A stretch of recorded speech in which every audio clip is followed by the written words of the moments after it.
पुरस्कार विजेता रवींद्रनाथ टैगोर की 165वां जयंती पाकुड़ में धूमधाम से मनाई गई।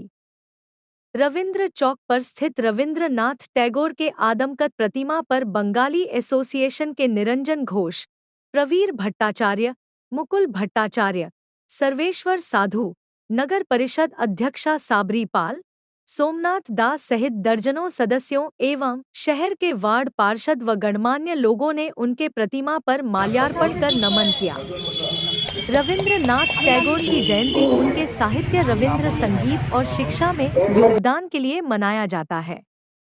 मौके पर सदस्यों ने रविंद्र संगीत गीत भी प्रस्तुत किए।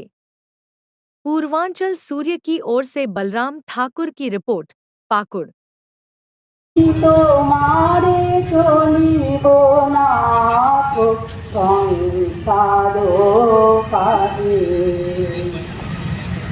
হৃদয় দেবতা রয়েছ প্রাণে। বার্ষিকীতে আমরা এখানে রবীন্দ্র জয়ন্তী উপলক্ষে উদযাপন পালন করছি। ঊনবিংশ শতাব্দীতে প্রতিভার বন্যা এসেছিল।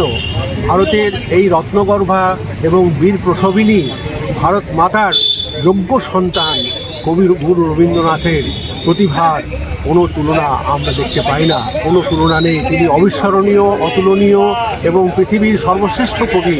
তিনি নোবেল প্রাইজ পুরস্কার জয় করে শুধু বঙ্গমাতারই নয়, ভারতবর্ষের নাম গৌরব করেছিলেন।